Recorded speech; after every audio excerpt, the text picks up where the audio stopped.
एक अक्षर का खेल है सारा, गीत गुणीजन गाते हैं।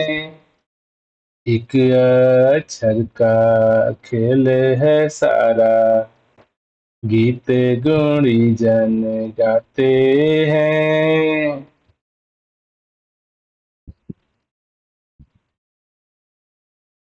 आज मानव समाज के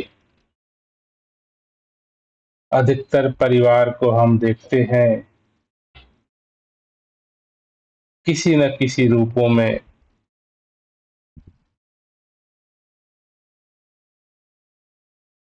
प्रार्थना, अर्चना, पूजा, पाठ, वंदना करते हुए पाए जा रहे हैं। आप जहाँ भी हैं, जिस मोहल्ले में, कस्बे में, राज्य में, देश में, धरती के किसी कोने पर आप हों,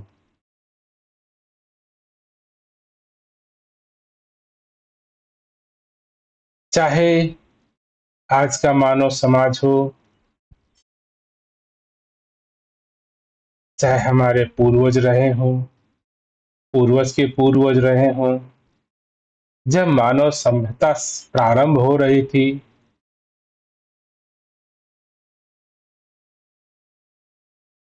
तब भी आप देखोगे, ऐसा पाया जाता है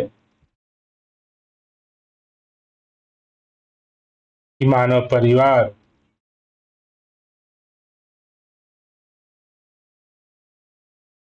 अज्ञानतावश, नासमझ के कारण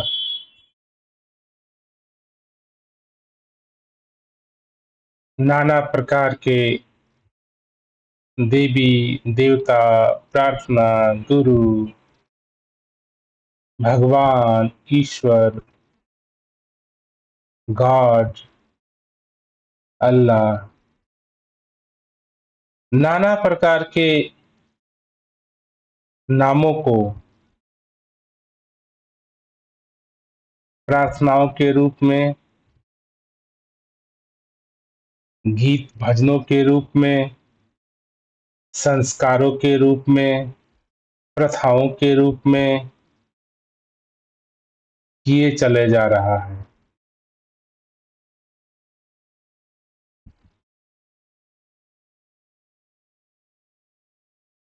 इसमें ऐसे समुदाय के लोगों में ऐसा देखा जाता है, ऐसा पाया जा रहा है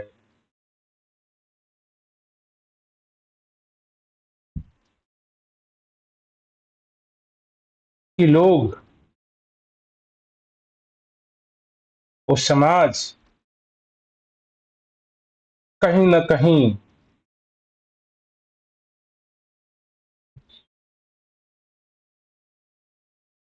अपनी बुद्धिमत्ता का, जो उसके पास तीव्र बुद्धि है, जो प्रखर बुद्धि है, कहीं न कहीं उस बुद्धि का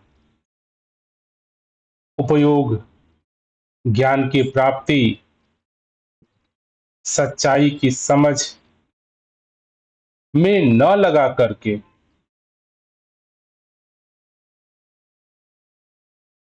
मान्यताओं को मानने लगा है। मानने का अर्थात कि उसके घर में उसके माता-पिता, उसके भाई,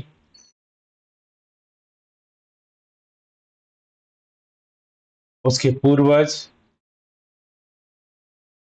किसी गीत को, किसी प्रथा को, किसी कर्म कांड को, किसी आचार व्यवहार को करते चले आ रहे हैं,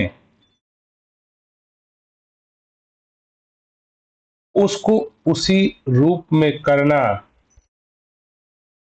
अपनी जिम्मेदारी मानता है। अपना संस्कार मानता है, अपना आचार व्यवहार मानता है। यही अंतर देखा जाता है एक तर्कशील बुद्धिमान व्यक्ति में। जो तर्कशील है, जो बुद्धिमान है, जो ज्ञान वाला है, जो सोच समझ रखने वाला है, वो केवल मान्यताओं को मानता नहीं, बजाय उसके एक कदम और आगे बढ़ता है और वो ये जानने का प्रयास करता है इस मान्यता को, इस मान्यता की सत्यता क्या है, ये मान्यता बनी कब से है, कहां से है, इसका इतिहास क्या है, इसकी सच्चाई क्या है। सत्य को जानना ज्ञान कहलाता है और जो सत्य को जानता है वही बुद्धिजीवी कहलाता है, ज्ञानी कहलाता है, सोच समझ युक्त मानव परिवार कहलाता है। तो इस समाज में आज भी दोनों तरह के लोग पाए जा रहे हैं। अधिकतर मानव परिवार, मानव समाज मान्यताओं को मानने में लगा हुआ है। इसीलिए संसार के अधिकतर मानव परिवार को अज्ञानी कहा जाता है। और इसी समाज में कुछ चंद सत्य को जानने वाले, ज्ञान को प्राप्त करने वाले, अपने बुद्धि का इस्तेमाल करने वाले, समझ को रखने वाले भी लोग हैं, जो केवल मान्यताओं को मानते नहीं, उस मान्यताओं की सच्चाई क्या है, सत्य क्या है, इतिहास क्या है, कारण क्या है, वजह क्या है, इसकी भी जानकारी रखते हैं।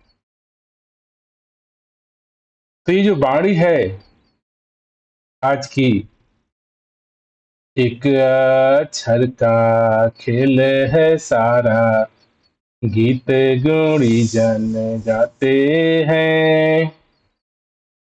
जो संत महात्मा होते हैं, जो बुद्धिजीवी प्राणी हैं,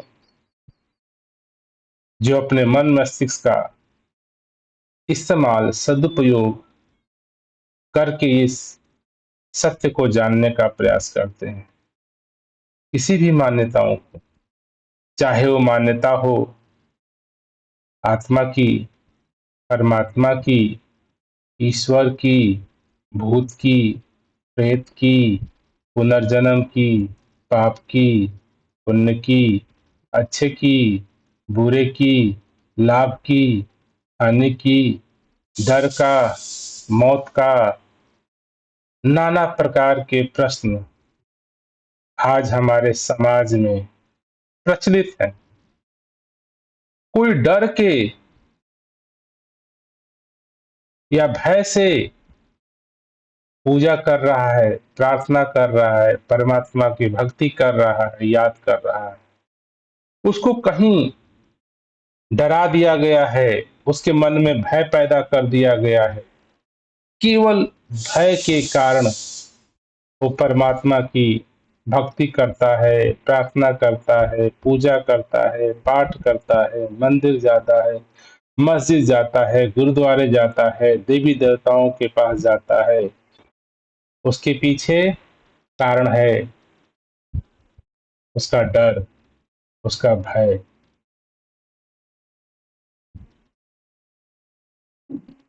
यहाँ पर डर, भय का संदर्भ भी समझ लेना चाहिए। किस तरह का डर, किस तरह का भय। डर, भय यही तार्किक सोच रखने वाले संत महात्माओं की बुद्धिमत्ता का पहचान चलता है। अब आपने सुन लिया कि डर और भय के कारण आज मानव परिवार धार्मिक गतिविधियों में लगा हुआ है। तो ये डर क्या है? डर कैसा है? डर क्यों इंसान के बीच में है? डर क्या गलत है? डर क्या सही है? इसके ऊपर चिंतन विचार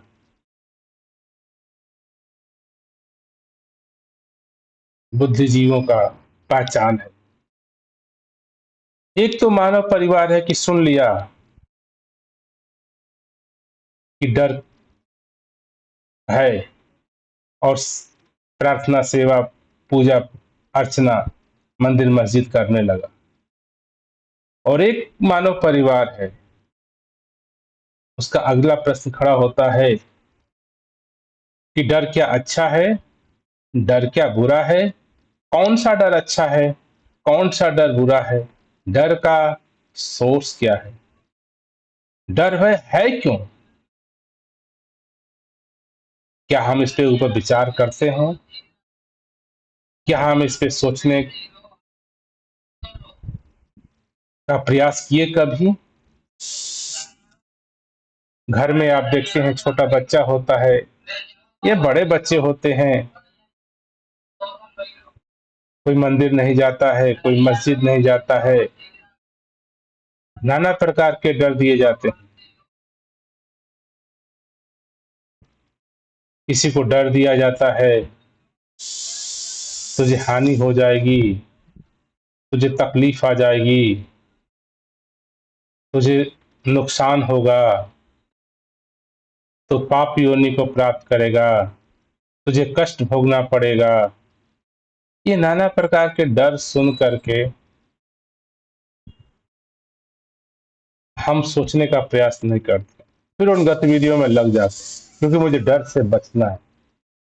हमने विचार ही नहीं किया कि वाकई में डर है भी कि नहीं है, इस डर की जरूरत है भी कि नहीं है, ऐसी कोई क्रिया प्रतिक्रिया होती भी है कि नहीं होती है, ये प्रश्न खड़ा नहीं किया, मान लिया। मानने को ही पाखंड कहा जाता है, अंधविश्वास कहा जाता है, कर्म कांड कहा जाता है, आचार व्यवहार कहा जाता है। तो हम विचार करें कि मेरे जीवन में ये जो नाना प्रकार के डर पैदा किए गए, डर कितने तरह के होते हैं, क्या डर सही है, कौन सा डर गलत है। एक छोटा बच्चा है, उसको किसी प्रकार का न डर है, न भय है, न लोभ है, न लालच है।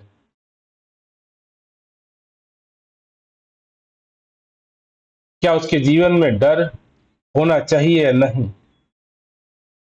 दास ये नहीं कह रहा है कि डर खराब है। कौन सा डर खराब है, कौन सा डर सही है? डरना जरूरी है, लेकिन कौन सा डर? डर एक जैसा नहीं होता। कुछ डर हमारे जीवन के लिए सार्थकता को प्रदान करता है और कुछ डर मेरे जीवन के लिए व्यर्थता का कारण बनता है। तो ये हमारी जिम्मेदारी बनती है कि डर को समझें, डर को परिभाषित करें, डर को तर्क बुद्धि से चेक करें, डर का इस्तेमाल करें। डर से डरना नहीं है, डर को समझना है। कौन सा डर डरने के लिए है और कौन सा डर डरने के लिए नहीं है। ऐसा प्रश्न हम खड़ा ही नहीं करते, ऐसा प्रश्न हम सोचते ही नहीं।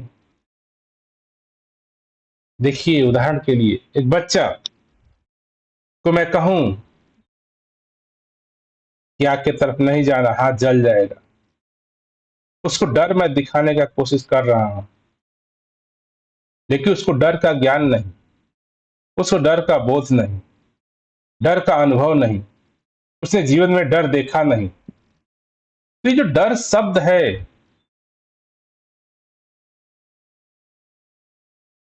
इसका कोई महत्व नहीं, कोई जरूरत नहीं। देखिए, जब बच्चा किसी कारणवश किसी आग से छू जाता है, गर्म वस्तुओं से उसकी त्वचा टच हो जाती है, तब उसे अनुभव होता है कि इस वस्तु को मुझे नहीं छूना है, क्योंकि इससे मुझे, मेरे शरीर को हानि पहुंच रही है, नुकसान हो रहा है। तो अगली बार वो बच्चा, अब उसको डर का ज्ञान हो गया, डर का बोध हो गया, न- अगली बार वो बच्चा उस गर्म वस्तु को, आग को नहीं छुएगा। ये डर उसके जीवन के लिए जरूरी है।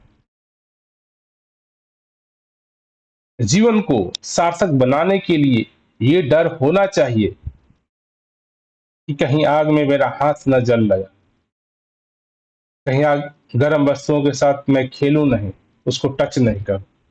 तो ये भी एक डर है, आग को न छूना। लेकिन इसका ज्ञान, अनुभव से मेरे जीवन में जो लाभ हानियां हुई, जो अच्छे बुरे का अनुभव हुआ, उसके बाद मुझे एहसास हुआ कि अब मुझे गर्म वस्तुओं को नहीं छूना है। इसके साथ उसका डर होना चाहिए कि अब आग के साथ, आग के पास मुझे नहीं जाना है। तो ये एक डर हो गया। अब दूसरा डर दिया गया बच्चे को कि तुम मंदिर नहीं जाओगे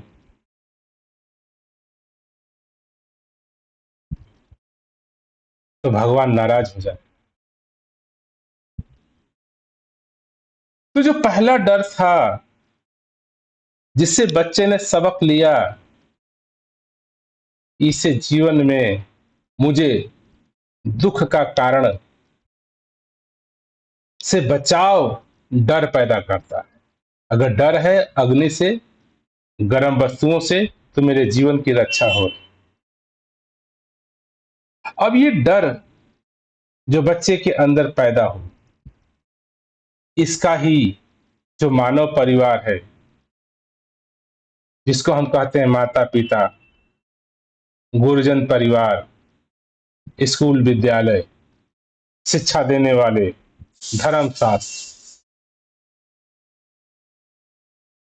इसको अगले चरण पे ले गए और बोल दिए कि प्रार्थना नहीं करोगे, पूजा नहीं करोगे, तो ये हो जाएगा, वो हो जाएगा।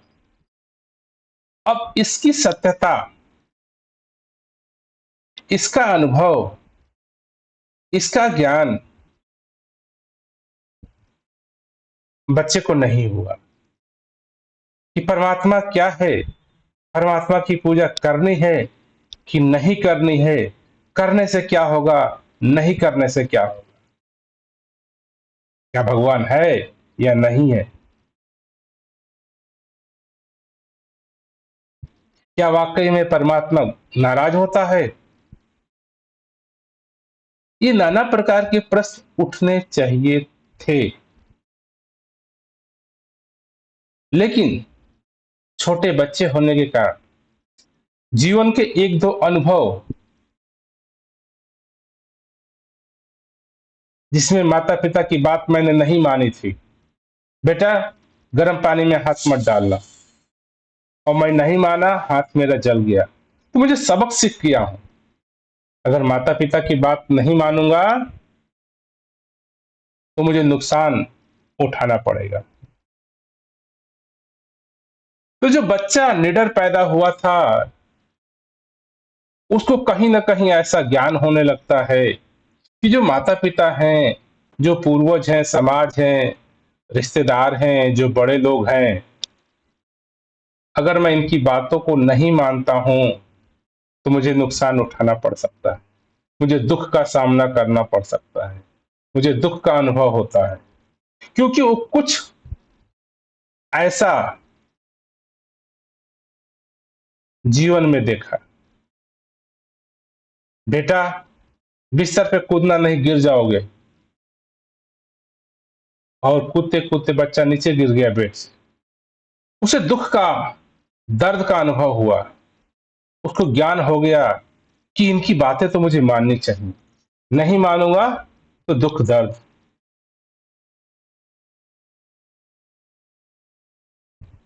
इसी तरह से आप देखेंगे कि बचपन का जो जीवन था, जिसमें कोई डर नहीं था, कोई भय नहीं था,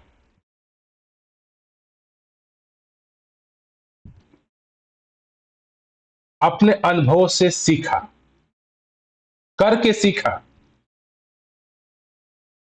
लेकिन जो दुःख है इंसान के जीवन में, जो डर है, दर्द है, अब इससे बचाव का उस बच्चे ने, मानव ने एक आसान तरीका छोड़ दिया कि बातों को मान जाओ, तो हम इससे बच जाएंगे। ये जो हमारे मानव समाज के बीच विचार धारणा मन में बैठ गई है, अगर ये मान्यता को मैं मान लेता हूं, तो जीवन के दुखों से बच जाऊं। जीवन में दुख नहीं आएगा, तकलीफ नहीं आएगी, कष्ट नहीं आएगा। और इसी साइको को, इसी मानव समाज के मनोवृत्ति को समझ करके आज ये धर्म का व्यापार हमारे सामने खड़ा हुआ है। धार्मिकता का जो व्यापार है आज हमारे सामने खड़ा हुआ है, क्योंकि ये धार्मिक लोग समझ गए हैं कि ये मानव की प्रवृत्ति है कि वो मानेगा, नहीं तो कुछ हो जाएगा। नहीं तो दुख होगा, नहीं तो तकलीफ होगा, नहीं तो जीवन में कष्ट आएगा, नहीं तो पापी हो जाओगे, नहीं तो ये हो जाओगे, नहीं तो हो जाओगे। यहीं पे विचार करने की जरूरत कि कौन सी बातों को मानना है, कौन सी बातों को नहीं मानना। ये पता कैसे चलेगा कि किस बात को मुझे मानना है, किस बात को नहीं मानना है? ये कौन बताएगा?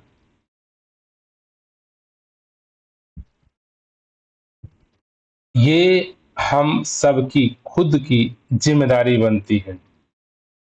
इसका जांच करें, पड़ताल करें, सत्य का खोज करें। अगर हमारे जानकारी में, अनुभव में अगर आ जाता है तो मान ले, नहीं आता है तो नहीं माने। सीधी सी बात है। किसी के कहने से नहीं मानना है, किसी के लिखने से नहीं मानना है, क्योंकि धर्म शास्त्रों में लिखा है तो नहीं मानना है, किसी पुस्तकों में लिखा है तो नहीं मानना है, मेरे माता पिता कहते हैं तो नहीं मानना है, मेरे पूर्वज करते चले आ रहे हैं तो नहीं मानना है। मान्यता केवल अपने अनुभव को देना है, उन्हें तर्क बुद्धि से समझना है। समझ आपको स्वयं लाना होता है, स्वयं पैदा करना होता है। समझ कोई देगा नहीं। मान्यताएं दे सकता है, प्रथाएं दे सकता है, रीति रिवाज दे सकता है, कर्म कांड दे सकता है, समझ नहीं दे सकता। समझ को ही ज्ञान कहा जाता है, बुद्धि कहा जाता है, सोच समझदारी युक्त जीवन कहा जाता है।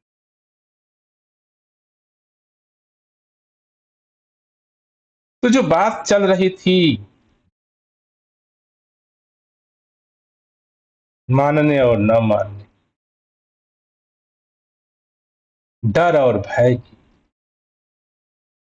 हमें देखना है, समझना है, जानना है कि वाकई में इसे डरना है भी कि नहीं।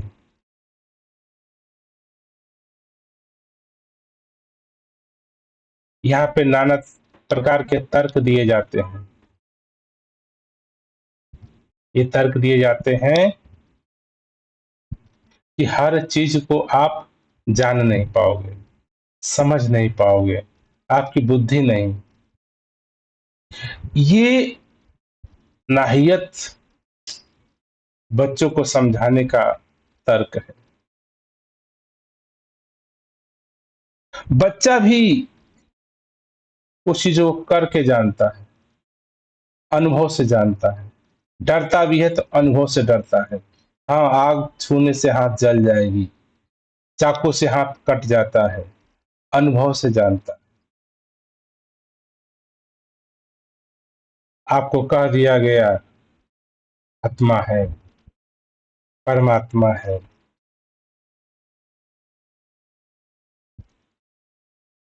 अब कभी हम विचार किए, देखे, जाने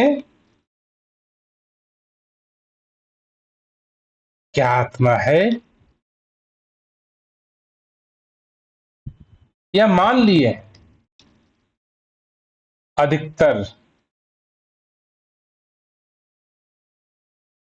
आज आप कह सकते हैं मूलतः मानव, सामान्यतः सभी मानव परिवार केवल और केवल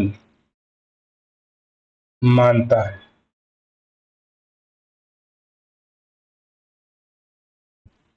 आत्मा के सत्य को नहीं जानता, परमात्मा के सत्य को नहीं जानता, धर्म के सत्य को नहीं जानता, डर के सत्य को नहीं जानता। अगर आप मान रहे हैं तो इस बात की प्रामाणिकता हो जाती है कि आप जानते नहीं, आपको अनुभव नहीं, आपको बोध नहीं। अब आप खुद विचार करिए कि जीवन में क्या क्या मान्यताएं आपने मान रखी है। जो जो भी मानी है, यही अज्ञान है, यही दुख का कारण है। जो है नहीं उसको आपने मान लिया, दुख का कारण।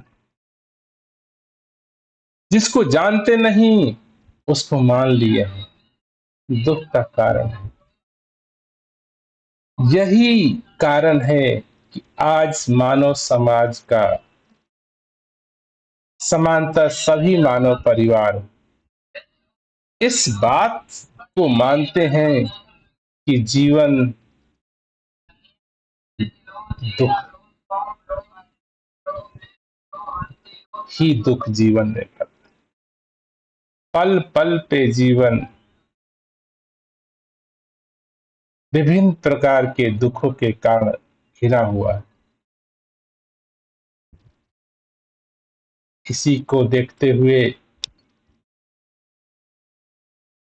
बुद्ध ने भी, संतों महात्माओं ने भी कहा कि जीवन में दुख है।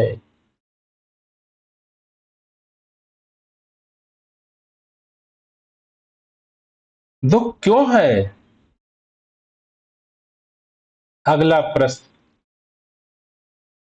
हमें करना चाहिए। दुख का कारण क्या है? कारण है तो दुख का निवारण क्या है?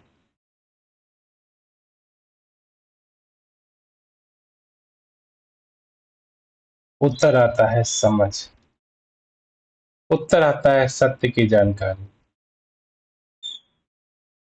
दुख का कारण क्या है? मेरी मान्यताएं हैं। जिस जब जब जीवन में हमने केवल और केवल मान्यताओं को जगह दिया, जीवन में दुख का कारण पैदा हो गया।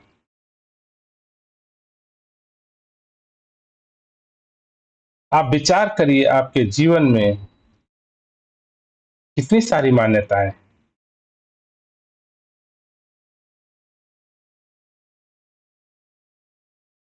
कोई भगवान को मानता है, कोई आत्मा को मानता है, कोई भूत को मानता है, कोई प्रेत को मानता है, कोई पुनर्जन्म को मानता है। ये सारे दुख के कारण हैं। इन्हीं से आपके जीवन में दुख है।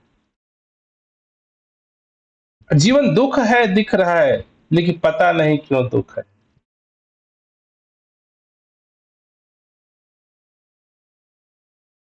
जीवन में धार्मिकता दुख का कारण है।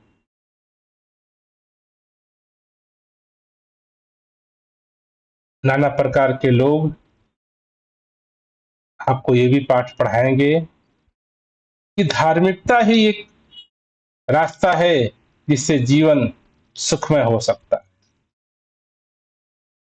विरोधाभासी बातें, एक दूसरे की विपरीत बातें।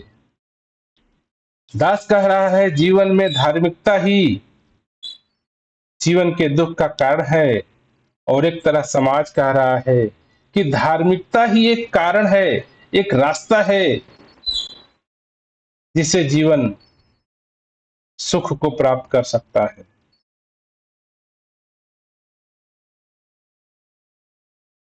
आदमी को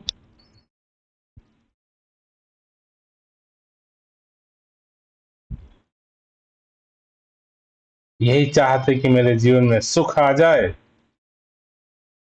तो धार्मिकता को अपना लेते हैं। धार्मिकता के नाम पर करते क्या है?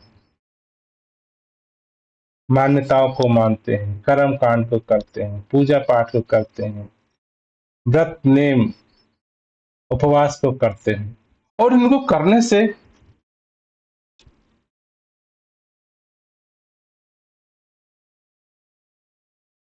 जिस परमात्मा के नाम पे करते हैं, पता भी नहीं कि परमात्मा है या नहीं, आत्मा है या नहीं, भगवान है या नहीं।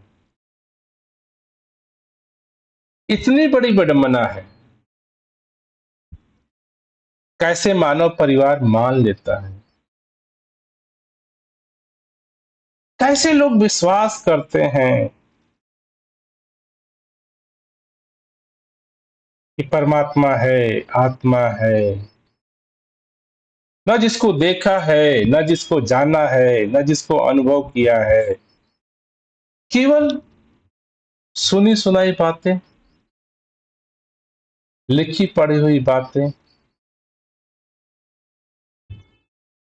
एक अक्षर का खेल है सारा, गीत गुणी जन गाते हैं। ये कुछ शब्दों का खेल है।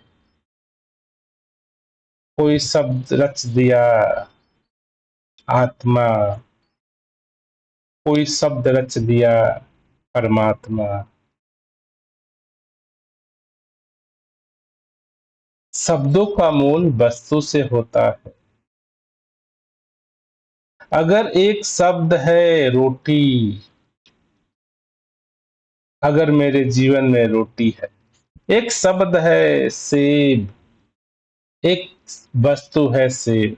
अगर सेब हाथ में है, मैं खा सकता हूँ, उसका इस्तेमाल कर सकता हूँ, उसको देख सकता हूँ, महसूस कर सकता हूँ। वो मेरे जीवन का सार्थकता बन सकता है, बनता है। जिसका आप इस्तेमाल करते हो, जो कुछ कर सकता है, फल फ्रूट्स, साग सब्जियां, पेड़ पौधे, धरती जल, अग्नि हवा, पानी, ये सारे शब्द हैं। और ये शब्द के वस्तु भी हैं जिनसे मेरा जीवन चल रहा है। क्या विचार करें? आत्मा, परमात्मा, खुदा, गॉड ये किस वस्तु का नाम है? किसको कहा जा रहा है? ये प्रश्न हम नहीं करते। जैसे कहा मैंने सेब, तो सेब वस्तु का एक आकार हमारे पास आ जाता है, क्योंकि पहले सेब धरती पर आया है। सेब को देख करके हमारे पूर्वजों ने भाषा का जो आविष्कार किया, लिपि का, लैंग्वेज का, उसमें इसका शब्द गठन हुआ कि इसको सेब कहा जाएगा, इसको आम कहा जाएगा, इसको नीम कहा जाएगा, इसको पेड़ कहा जाएगा।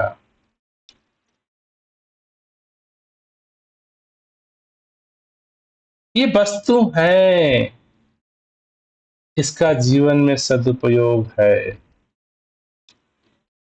ये जो अल्लाह है, परमात्मा है, ईश्वर है, आत्मा है, ये किसका नाम है? कोई वस्तु है या नहीं?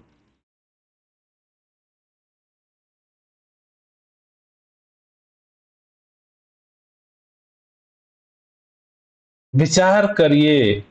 आप भगवान शब्द बोलते हैं, परमात्मा शब्द बोलते हैं, गाय शब्द बोलते हैं, बकरी बोलते हैं, पेड़ बोलते हैं।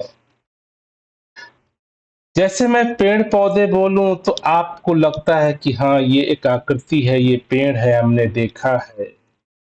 एक गाय बोलता हूं तो गाय ऐसी होती है, आपका मन में एक छवि, ध्यान वस्तु गाय है, बकरी है, शेर है। जब परमात्मा शब्द आप बोलते हैं, क्या आकृति आती है? किसको परमात्मा कहा जा रहा है? जब आत्मा बोलते हैं, क्या आकृति आती है? किसको कहा जाता है? विचार करिए।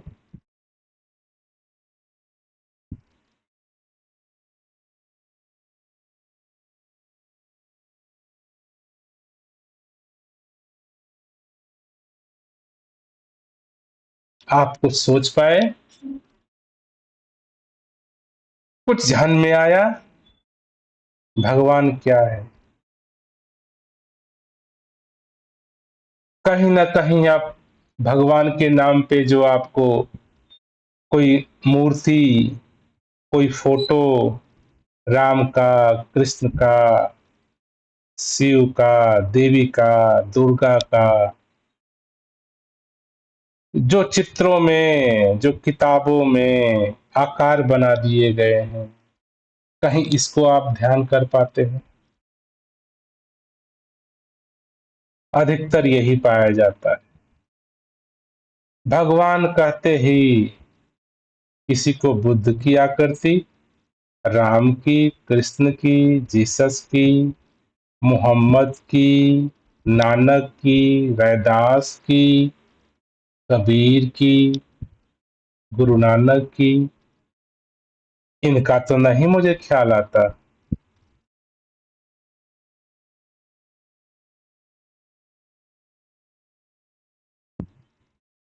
ये भी आप और हम जैसे मानव हैं,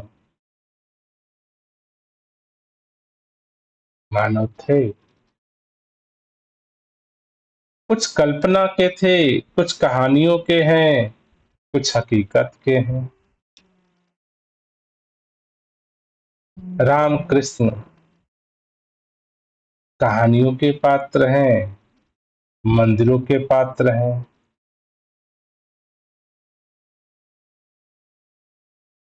विचार करिए। आत्मा कहते ही क्या आपके मन में ख्याल आया? किसको आत्मा कह रहे हैं?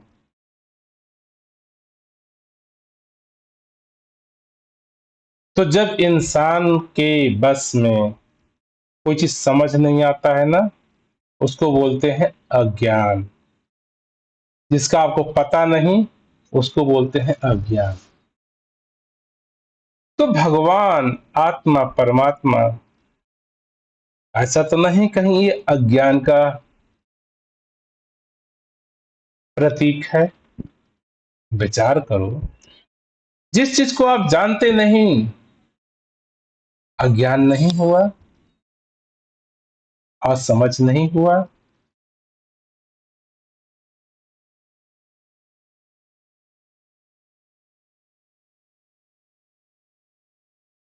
इसी की इसी को जो तार्किक लोग होते हैं, जो अपने मन चित बुद्धि का इस्तेमाल करते हैं, जो नहीं है उसको कहते हैं नहीं है, जो है उसको कहते हैं है। आम है, फल है, गाय है, पेड़ है, पौधे हैं, धरती है, सूरज है, चांद है, हवा है, जल है, धरती है, अग्नि है। इसको इसकी इसकी जानकारी ही ज्ञान है। और ये भी जान गए कि ये भगवान है, आत्मा है, खुदा है, गॉड है, ईश्वर है, ये नहीं है। इसको ही ज्ञान कहते हैं, इसको ही समझ कहते हैं। हमने भगवान पता है कि नहीं है, इससे कोई आसक्ति नहीं, कोई उपेक्षा नहीं। विज्ञान यहां तक कहता है कि अगर भगवान नाम की कोई वस्तु, कोई एनर्जी, कोई शक्ति, कुछ भी है, तो कोई भी एक काम करके दिखा दे, एक माचिस बना दे, एक खाना बना दे, एक खाना खिला दे, एक किसी की इज्जत बचा दे, किसी के जीवन के दुख को मिटा दे, कोई तो काम करके दिखा दे। केवल और केवल मान्यताएं हैं। भगवान, परमात्मा, ईश्वर, केवल और केवल मान्यताएं हैं। आप देखिए, आप मानते हैं परमात्मा है, क्या प्रश्न करिए, आपने परमात्मा को देखा है? आपने परमात्मा को अनुभव किया है या केवल सुना है?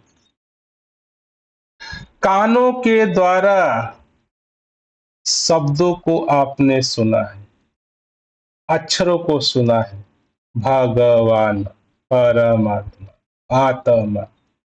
ये अच्छा सिर्फ शब्द तो नहीं है, कोरे अक्षर तो नहीं है।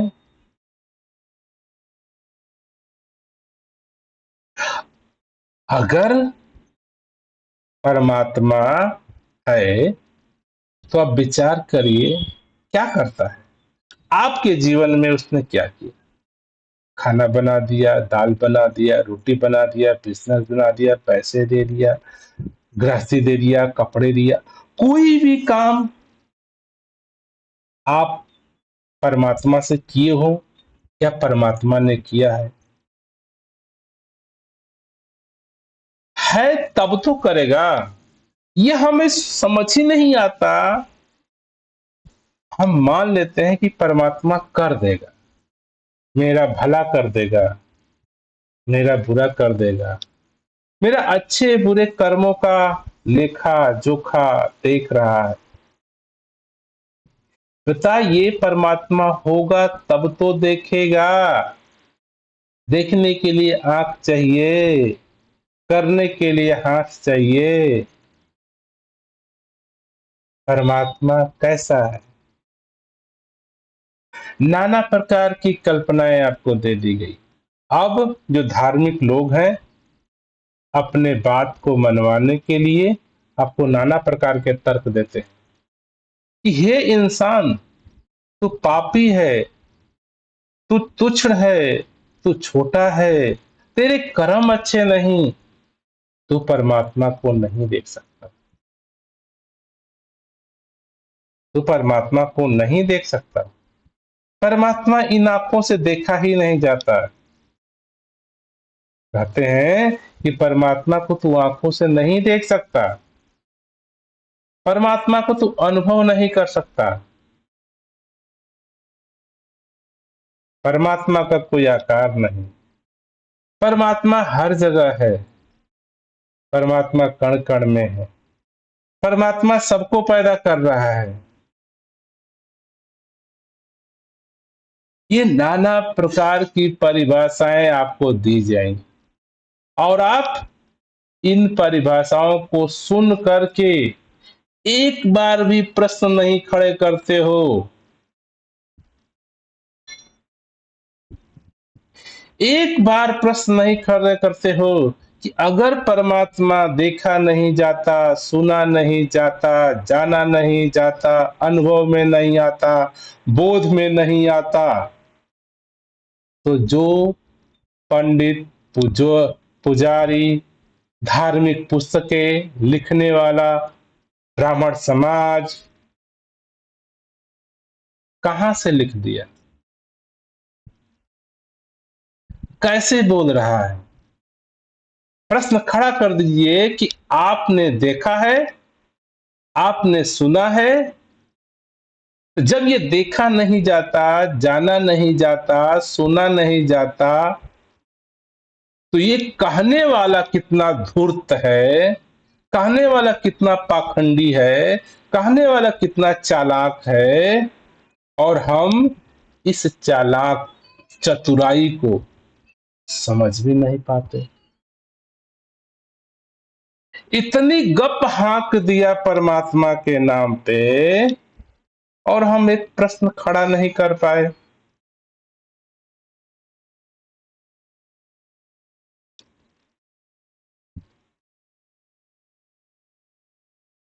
विज्ञान कहता है परमात्मा है, एक तिनका बना के दिखा दे, एक तिनका उठा के दिखा दे,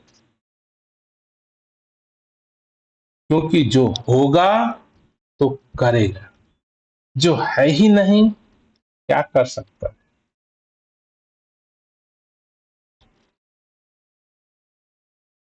तो धर्म शास्त्र के नाम पर केवल और केवल मानव समाज को बेवकूफ बनाया जा, केवल और केवल धर्म के नाम पे कुछ चतुर, धूर्त, चालाक लोग अपना बिजनेस, रोटी धंधा चला रहे हैं। परमात्मा से आपके जीवन में कोई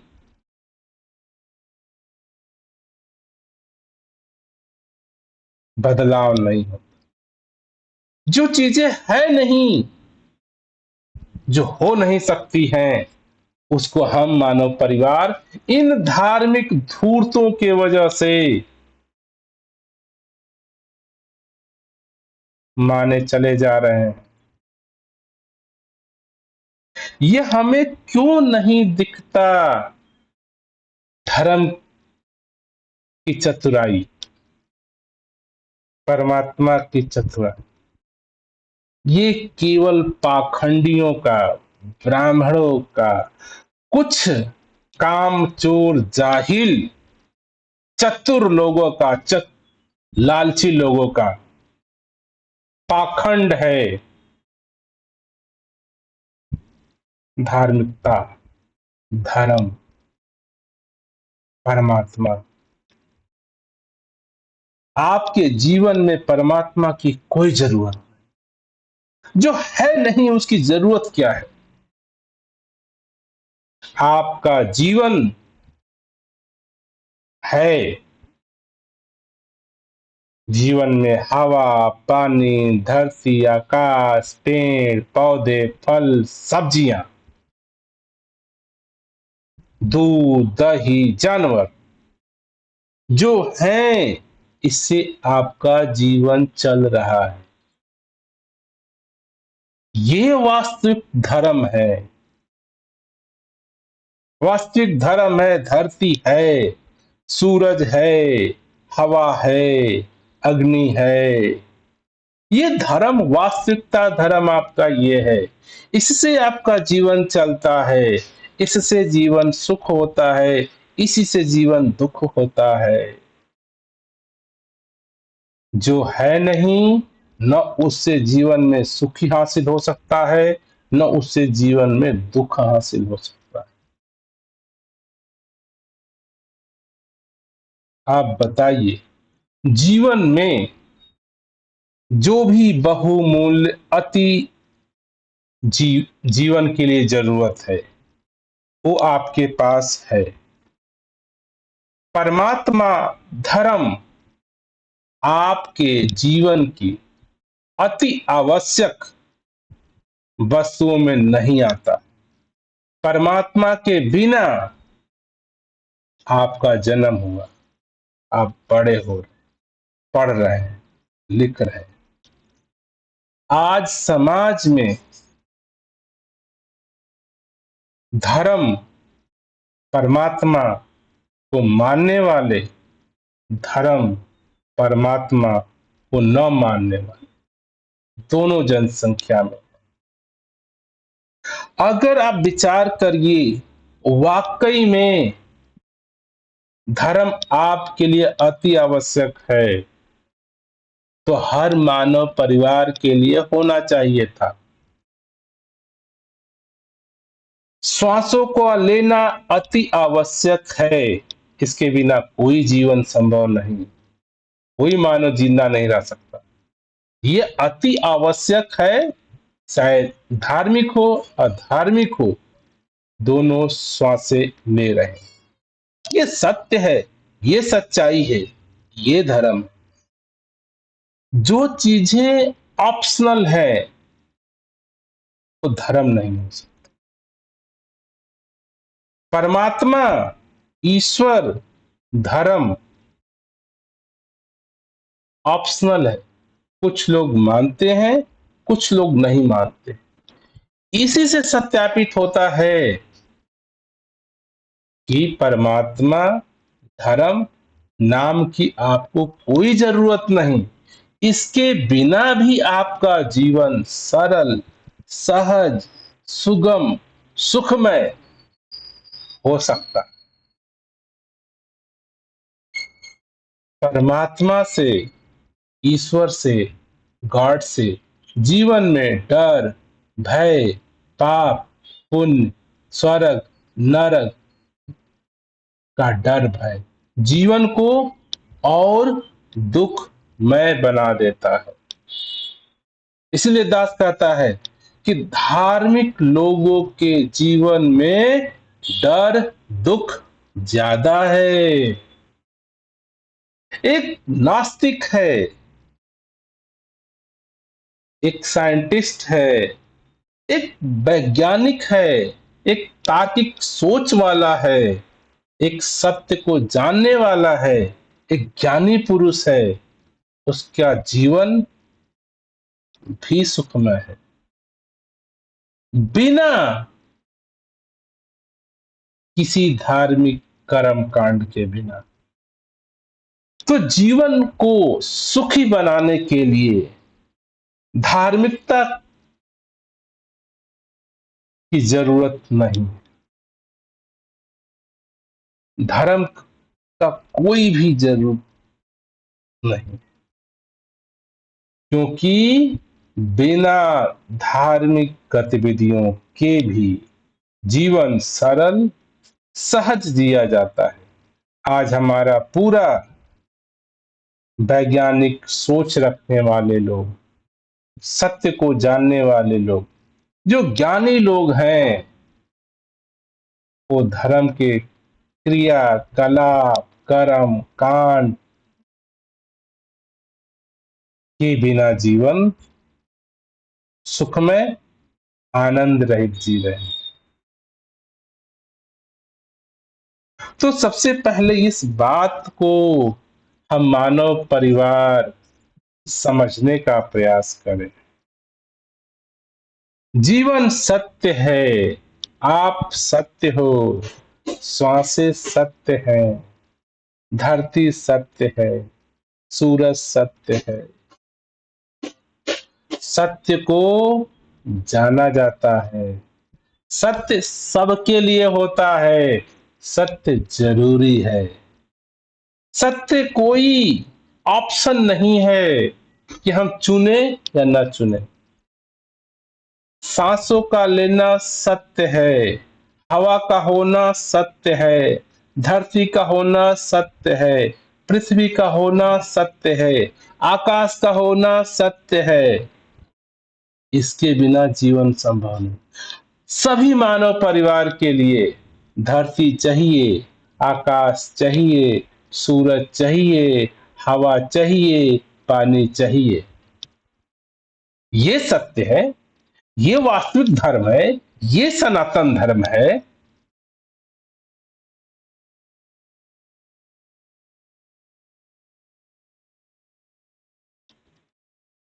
जो जिसके बिना जीवन संभव नहीं।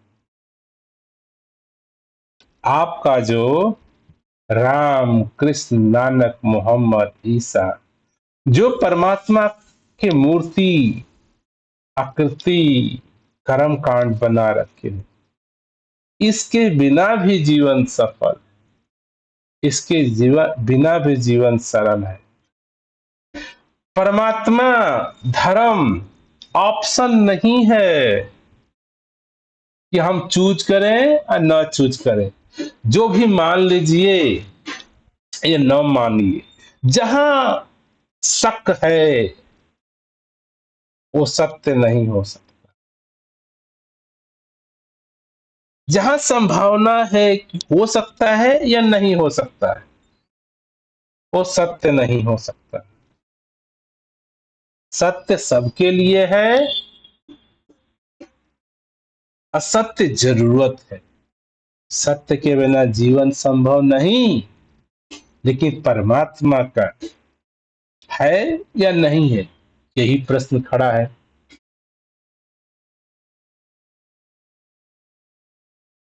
तो जो लोग अपने आप को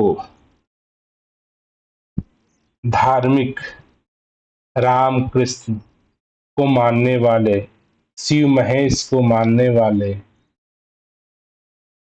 इस बात का विचार करें,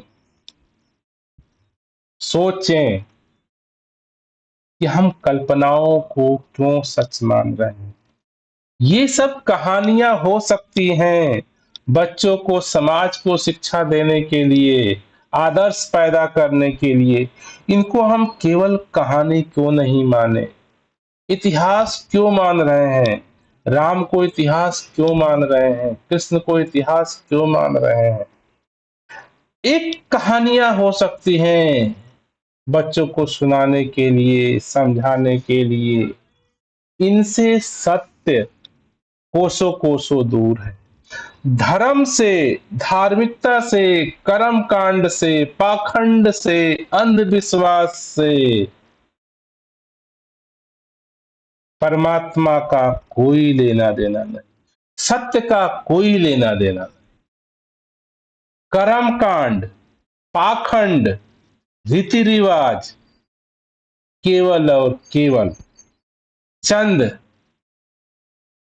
चतुर, चालाक, लालची, कामचोर इंसानों का व्यापार है, बिजनेस है, धंधा है।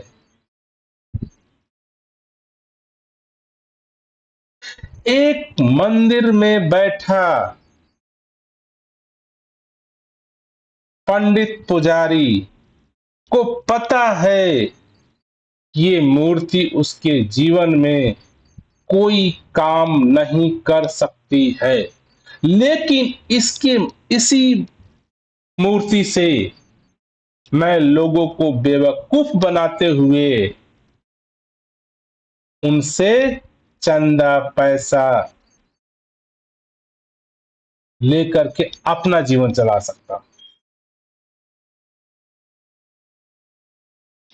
अगर सत्य मान लीजिए, अगर धर्म के नाम पर जो धार्मिक प्रेमी हैं,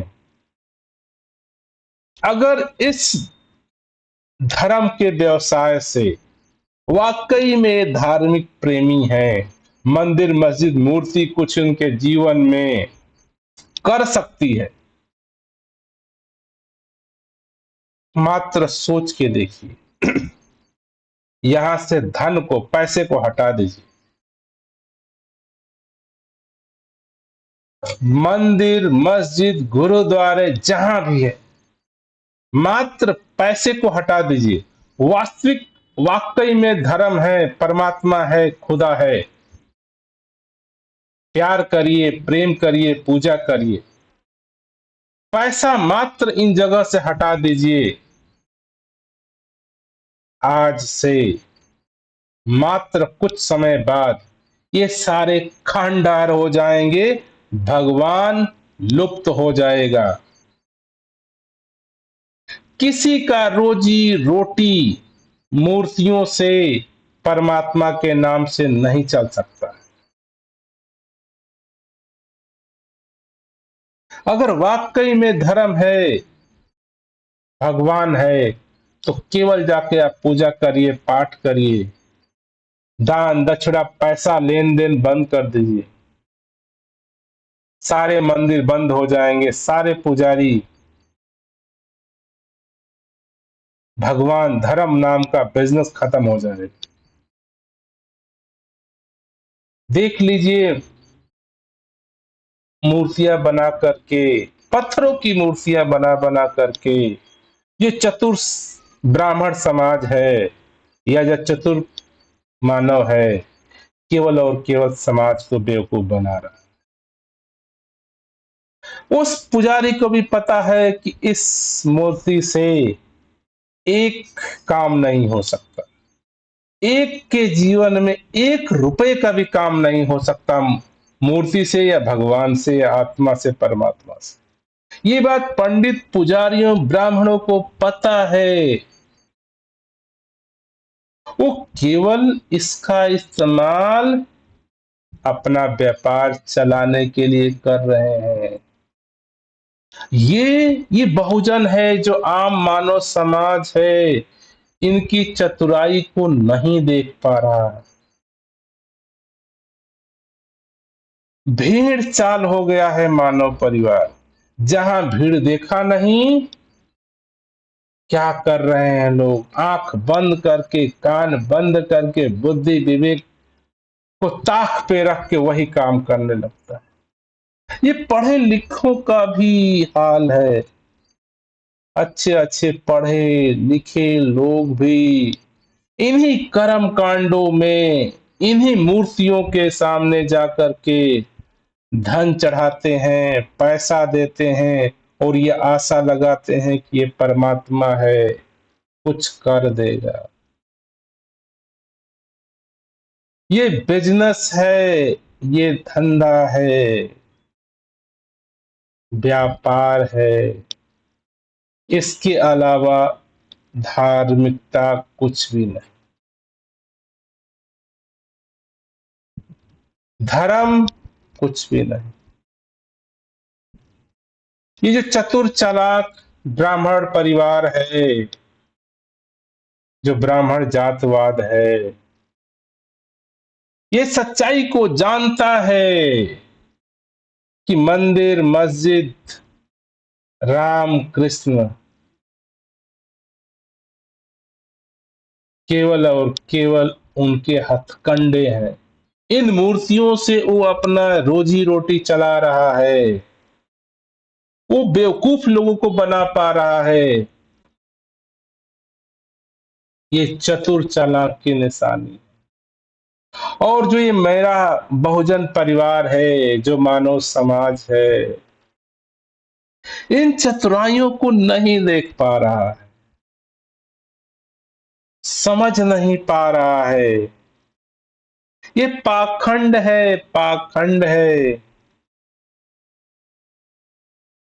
आप मेहनत, मजदूरी, बिजनेस कर करके 2 पैसा कमाते हैं और ले जा करके धर्म के नाम पे, दान के नाम पे, सदकर्म के नाम पे पंडितों पुजारियों का जेब भरते हैं।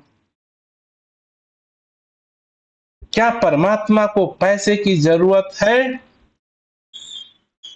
अगर मानते हैं कि परमात्मा है, अगर आप मानते हो कि परमात्मा है, तो विचार करो क्या परमात्मा को पैसे की जरूरत है? क्यों दान में पैसे चढ़ाते हो? क्यों धार्मिक दान के नाम पे पैसे देते हो? एक बार सोचो, विचार करो, अगर परमात्मा है, क्या उसको पैसे की जरूरत है? Excuse me. विचार करिए, क्या परमात्मा मोहताज है पैसों का, कि आप पैसे देंगे तो वो आपका काम करेगा, आपका भला करेगा, आपका देख रेख करेगा, आपको स्वर्ग भेजेगा? क्या भगवान दलाल है, बिना पैसे के काम नहीं करता? अब विचार करिए, अगर आज सारा बहुजन परिवार मात्र सोच ले, क्या पैसे, धन परमात्मा की जरूरत है, या ब्राह्मणों की, पुजारियों की अपनी पेट पूजा है?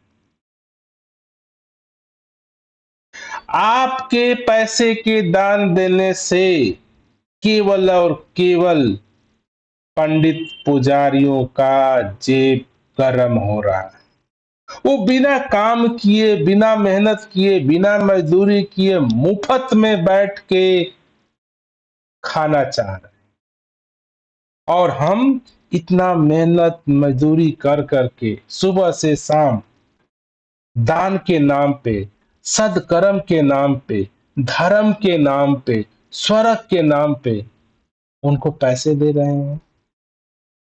पैसे से परमात्मा का क्या लेना है? क्यों आप नहीं सोचते?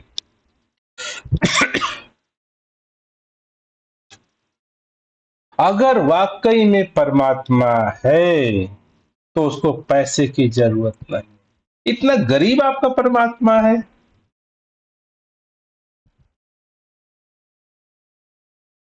ये पंडित पुरोहित ब्राह्मण जानता है कि परमात्मा नहीं है, आत्मा नहीं है,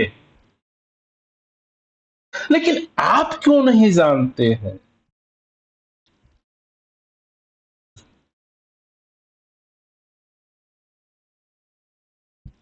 क्योंकि हम मानने की अवस्था में आ गए। हम कान बंद करके, आंख बंद करके बातों को सुन करके करने में लगे, कि माता ने कह दिया, पिता ने कह दिया, पूर्वजों ने कह दिया, गुरु जी ने कह दिया, चलो पैसा दान दे दो, दक्षिणा दे दो।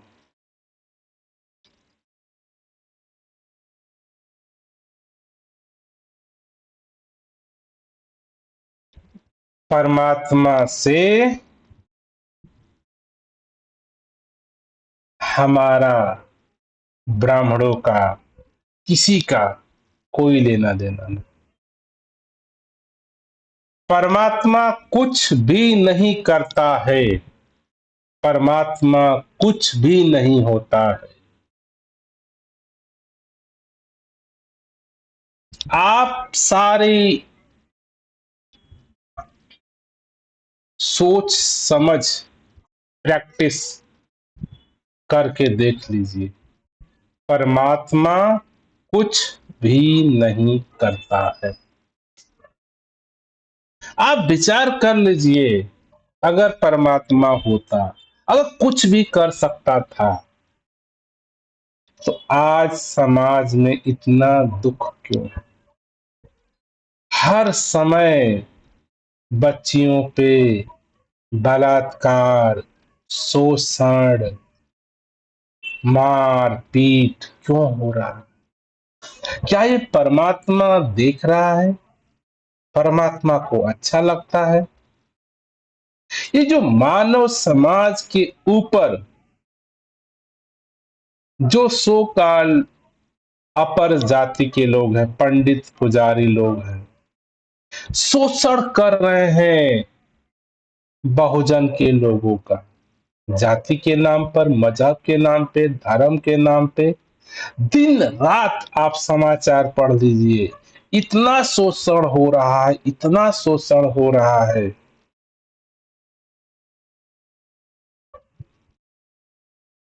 क्या ये परमात्मा के होने,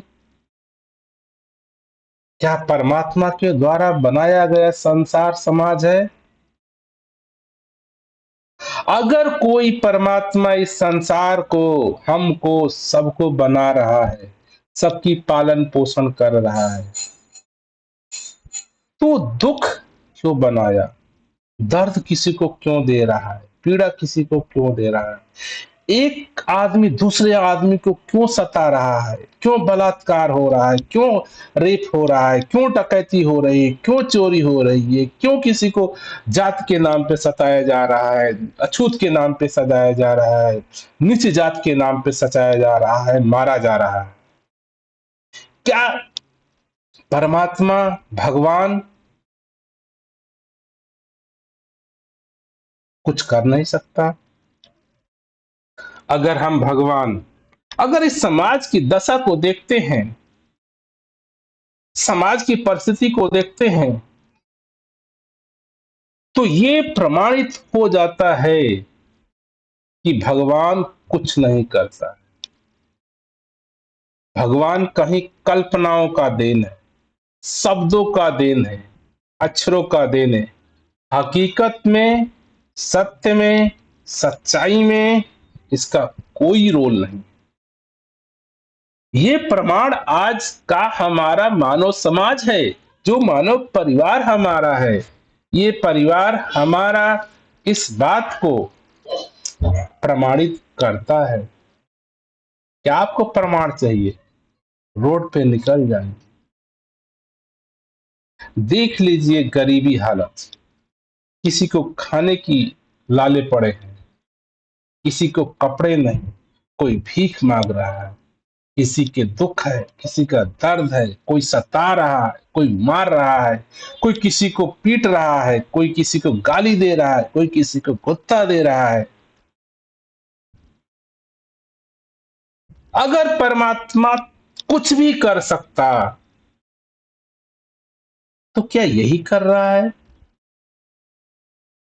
छोटे छोटे बच्चों को, बच्चे बच्चियों का शोषण हो रहा है आज। क्या परमात्मा कुछ भी नहीं कर सकता? ये साबित होता है कि परमात्मा कुछ नहीं होता है, कुछ नहीं करता। क्यों नहीं हम आंखें खोल के देख रहे हैं?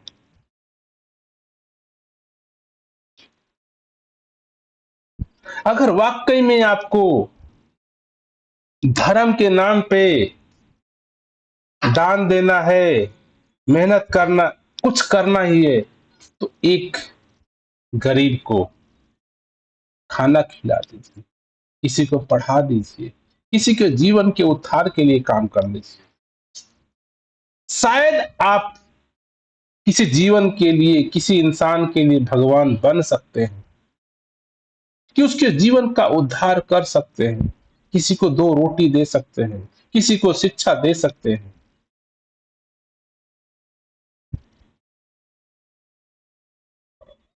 शायद ये धार्मिक हो सकता है। आप भगवान हो सकते हो, और कोई भगवान तो है नहीं।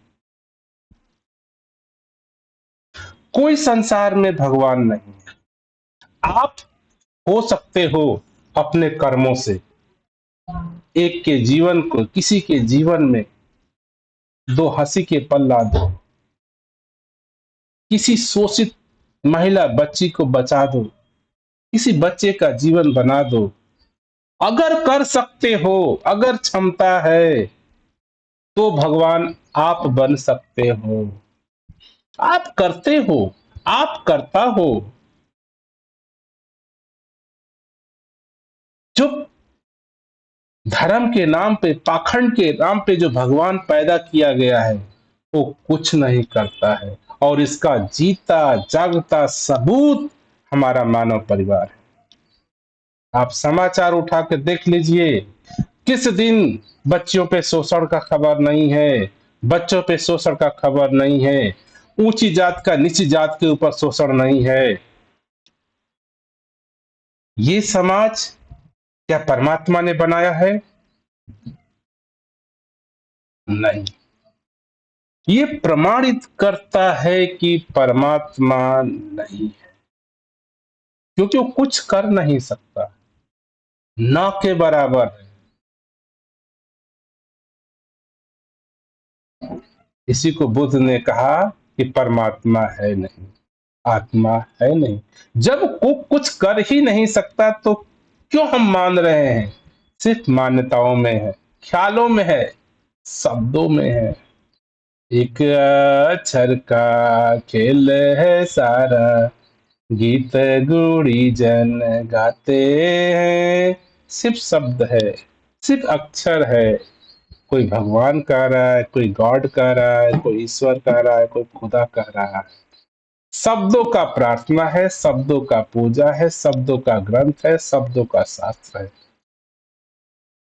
हकीकत में, वास्तविकता में, सच्चाई में परमात्मा, भगवान, खुदा है ही नहीं। क्यों नहीं है? क्योंकि कुछ करता ही नहीं, कुछ कर भी नहीं सकता है। उसके सामने जुल्म हो रहे हैं, वो देख रहा है कि कैसा खुदा है, कैसा परमात्मा है, कैसा ईश्वर है। आप जरूर ईश्वर हो सकते हो, आप खुदा हो सकते हो, आप भगवान हो सकते हो।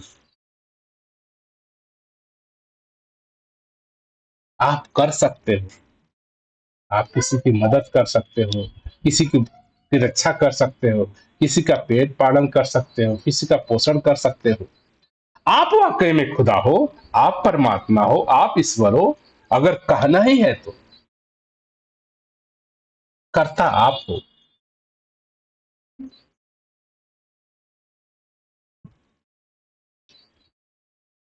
तो दास इस वाणी से यही सबक लेने का प्रयास करेगा। एक अक्षर का खेल है सारा, गीत गुणी जन गाते हैं। जो चतुर चालाक लोग हैं, मानव निर्मित शब्दों का सहारा लिए हैं। जो धर्म का व्यापार, धर्म का बिजनेस भगवान के नाम पर, मूर्तियों के नाम पर, मस्जिदों के नाम पर, गुरुद्वारों के नाम पर, चर्चों के नाम पर चलाए चले जा रहे हैं। हकीकत में, वास्तविकता में, सच्चाई में जब सत्य की जानकारी करते हैं, सोच समझ पैदा करते हैं, तो आपको पता चलता है कि परमात्मा नाम का कोई भी है ही नहीं जो कुछ कुछ कर सकता। परमात्मा कुछ नहीं करता है। इस बात को हम जितना जल्दी समझ जाए, सिर्फ शब्द है, सिर्फ अक्षर है। अक्षर बोले जाते हैं, लिखे जाते हैं, पढ़े जाते हैं। अक्षरों का खेल है धर्म, पाखंड। अब कुछ चंद चतुर चालाक पंडित पुजारियों ने इस अक्षरों के खेल को धर्म का धंधा बना दिया है, और हरिजन मानव समाज, बहुजन परिवार इन अक्षरों के खेल में फंस गया है, फंस गया है। दातार कृपा करे कि हम सभी इस सच्चाई से अवगत हों, सत्य को जाने। सत्य को बिना जाने ही